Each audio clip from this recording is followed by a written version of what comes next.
বন্ধুরা, এখন অন্নপূর্ণা যোজনা নিয়ে প্রায় সকলেই চিন্তিত। বিশেষ করে মহিলারা চিন্তায় আছেন।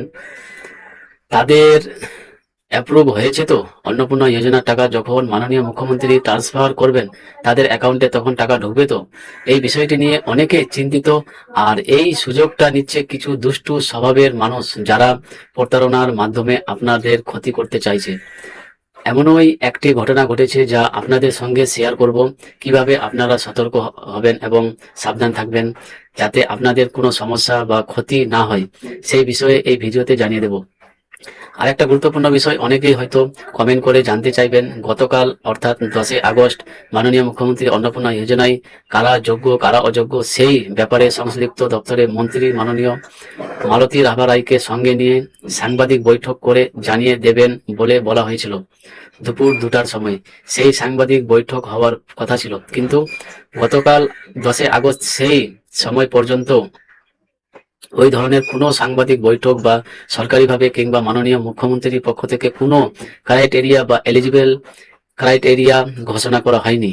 হয়তো কোনো সমস্যার কারণে গতকাল সেই সাংবাদিক বৈঠকটি হয়নি। আজ 11 আগস্টেও যদি সেই সাংবাদিক বৈঠক বা ঘোষণা হয়, তাহলে সেই আপডেট আপনাদের জানিয়ে দেওয়া হবে। এখনকার ভিডিওতে আপনাদের দেখাবো অন্নপূর্ণা যোজনার নাম করে কিভাবে প্রতারকরা আপনাদের সঙ্গে প্রতারণা করতে চাইছে। তাই চলুন সরাসরি ভিডিওর মূল পর্বে চলে যাই।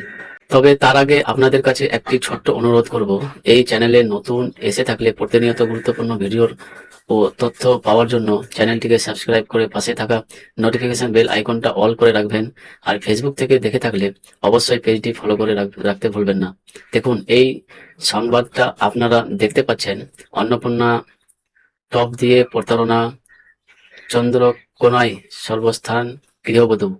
এই সংবাদে বলা হয়েছে, অন্নপূর্ণা যোজনার টাকা পাইয়ে দেওয়ার টোপে প্রতারণার ফাঁদে সর্বশান্ত হয়েছেন এক গৃহবধূ। সরকারি প্রকল্পের বকেয়া টাকা পাইয়ে দেওয়ার নাম করে অভিনব আর্থিক প্রতারণার শিকার হন এক সাধারণ গৃহবধূ। অন্নপূর্ণা যোজনার ভেরিফিকেশনের টোপ দিয়ে এক লোহমাই চন্দ্রকোনা থানার ভবানীপুরের বাসিন্দা জৈঙ্ক এক মহিলার ব্যাংক অ্যাকাউন্টে সম্পূর্ণ ফাঁকা করে দেয় সাইবার প্রতারকরা। শনিবার চাঞ্চল্যকর এই ঘটনাটি ঘটে। ঘটনার জেরে রিমি রীতিমতো আতঙ্কিত হয়ে পড়েছে ওই গৃহবধূ পরিবার। চোখের নিমেষে সর্বস্থান্ত হয়ে তারা ইতিমধ্যেই স্থানীয় পুলিশ প্রশাসনের দ্বারস্থ হন। পুলিশ জানিয়েছে, ঘটনার তদন্ত শুরু হয়েছে। পরিবার ও স্থানীয় সূত্রে জানা গিয়েছে, শনিবার বিকেল 3টা নাগাদ ওই মহিলার মোবাইলে একটি অজানা নম্বর থেকে আচমকা ফোন আসে। ফোনের উপর প্রান্তে থাকা এক ব্যক্তি অত্যন্ত আত্মবিশ্বাসের সঙ্গে নিজেকে চন্দ্রকোনা 1 নম্বর বিডিও অফিসের সরকারি আধিকারিক বলে পরিচয় দেয়। এরপর সে জানায়, অন্নপূর্ণা যোজনা পাওয়ার জন্য অবিলম্বে উপভোক্তার ভেরিফিকেশন বা যাচাইকরণ হবে। ওই ব্যক্তির কথায় ওই মহিলা এই প্রকল্পের প্রথম কিস্তির টাকা পেলেও এখনো পর্যন্ত দ্বিতীয় কিস্তির টাকা পাননি। তাকে বলা হয়, ভেরিফিকেশন প্রক্রিয়া শেষ হলেই 2 কিস্তির টাকা একসঙ্গে তার ব্যাংক অ্যাকাউন্টে ঢুকে যাবে। সরকারি আধিকারিকের পরিচয় দেওয়ার প্রথমটাই সন্দেহ হয়নি ওই মহিলার। উল্টে বকেয়া টাকা পাওয়ার আশায় তিনি ওই প্রতারকের ফাঁকা ফাঁদে সহজেই পা দেন।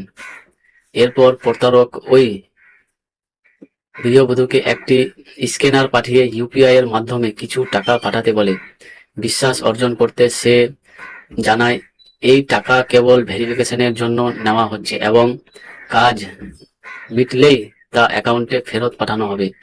সরল বিশ্বাসে ওই মহিলা তার ফোনপে অ্যাপের মাধ্যমে 1668 টাকা ওই নির্দিষ্ট নম্বরে পাঠিয়ে দেন। কিন্তু টাকা পাঠানোর পরেই প্রতারক ফের তাকে আরও কিছু টাকা পাঠাতে বলে।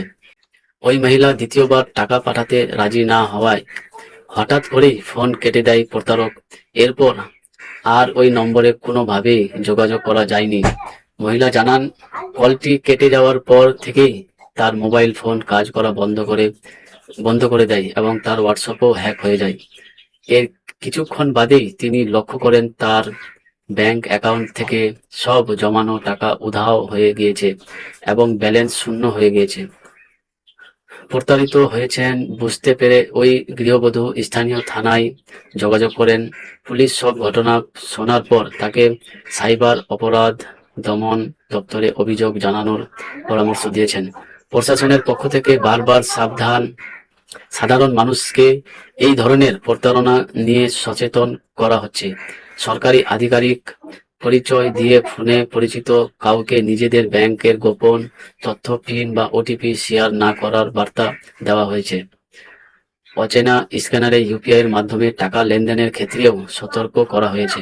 দেখুন, আজ অন্নপূর্ণা নয়, এছাড়াও বাংলার বাড়ি বা পশ্চিমবঙ্গ আবাসের পর আপনাদের জন্য যে ভেরিফিকেশন প্রক্রিয়া চলছে, প্রধানমন্ত্রী আবাস যোজনা, তারপর যুবশক্তি, এই ধরনের নানা প্রকল্প আসবে, কিংবা বার্ধক্য ভাতার যে ভেরিফিকেশন চলছে, এই সমস্ত ক্ষেত্রে আপনাকে যদি কেউ ফোনের মাধ্যমে কোনো তথ্য চায়, আপনি কিন্তু অবশ্যই সাবধান থাকবেন। আপনি চেষ্টা করবেন তাকে ফোনের মাধ্যমে তথ্য না দিয়ে এড়িয়ে যেতে এবং বলবেন আপনি ওই সংশ্লিষ্ট দপ্তরে যাবেন। ধরুন কেউ বিডিও অফিস থেকে ফোন করেছে বলে আপনাকে বলল যে আপনার তথ্য চাইছে, সেক্ষেত্রে আপনি বলবেন আপনি সরাসরি বিডিও অফিসে পরের দিন বা ওই দিন গিয়ে তথ্য জমা করে আসবেন। আর ওটিপি তো ভুলেও শেয়ার করবেন না। এইভাবেই টাকাও পাঠাবেন না, স্ক্যানারের মাধ্যমে টাকাও পাঠাবেন না। সরকারি আধিকারিকরা কখনো আপনাদের কাছ থেকে ওটিপি কিংবা টাকা চাইতে পারবেন না বা চাইবেও না। তাই এই ব্যাপারে আপনাদের সচেতন থাকতে হবে। এছাড়াও আরো একটা ব্যাপার হলো, আপনার বাড়িতেও যদি সরকারি আধিকারিকরা পরিচয় দিয়ে কেউ চলে আসে এবং আপনার কাছে তথ্য চেয়ে বসে, তারপর আপনাকে ওটিপি শেয়ার করতে বলে বা টাকা চেয়ে বসে, সেক্ষেত্রেও কিন্তু আপনি সাবধান থাকবেন। কারণ কোনো সরকারি আধিকারিক সরাসরি আপনার বাড়িতে আসতে পারবেন না, এমনটা ধরে নিয়ে অচেনা কাউকে কোনো তথ্য দেবেন না। যদি কোনো সরকারি আধিকারিক এসে থাকেন, তাহলে স্থানীয় প্রশাসনের কাউকে সঙ্গে নিয়ে আসা হয়েছে কিনা সেটাও খেয়াল করবেন। বিশেষ করে গ্রামীণ এলাকার বুথ স্তরে কথা যদি বলি, তাহলে বুথ স্তরে প্রশাসনিকভাবে যারা আছেন তাদের মধ্যে কেউ যদি না এসে থাকে এবং সরাসরি কোনো সরকারি আধিকারিক এসে থাকেন, তাহলে তাকে কোনো তথ্য দেওয়ার আগে অবশ্যই সতর্ক থাকবেন। ধরুন আইসিডিএস কর্মী এসেছেন বা আশা কর্মী এসেছেন এবং আপনার তথ্য চাইছেন, সেটা আলাদা ব্যাপার। তাদেরকে আপনারা চেনেন, জানেন, কিন্তু অজানা কেউ এসে বলেছে আমি বিডিও অফিসের কর্মী, আমাকে তথ্য দেন বা এগুলো আমাকে দিতে হবে, সেক্ষেত্রে আপনাদের অবশ্যই সাবধানতা অবলম্বন করতে হবে। পারলে আপনারা স্থানীয় প্রশাসনিক দপ্তরে যারা আছেন তাদের সঙ্গে যোগাযোগ করবেন, তাদেরকে ডেকে পাঠাবেন, কিংবা এই ধরনের ফোন কল এলে সেখান থেকে আপনারা বিরত থাকবেন। অবশ্যই সাবধান আপনাদের থাকতে হবে, কারণ এই সমস্ত বিষয়ে যার জন্য আপনারা অধীর আগ্রহে অপেক্ষা করছেন, সেই চাহিদার সুযোগ নিয়ে প্রতারকরা ফাঁদ পাততে চাইছে এবং আপনাদের সমস্যায় বা আপনাদের ক্ষতি করতে চাইছে।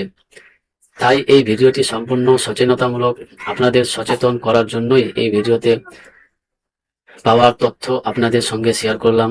তো আপনাদের এই ভিডিওটি দেখার পরে মন্তব্য করে অবশ্যই জানাবেন। হ্যাঁ, ভিডিওটি ভালো লাগলে একটি লাইক করবেন। এই ধরনের তথ্য পাওয়ার জন্য চ্যানেলটিকে সাবস্ক্রাইব করে পাশে থাকা নোটিফিকেশন বেল আইকনটা অল করে রাখবেন। আর ফেসবুক থেকে দেখে থাকলে অবশ্যই পেজটিকে ফলো করে রাখতে ভুলবেন না। ভালো থাকবেন, সুস্থ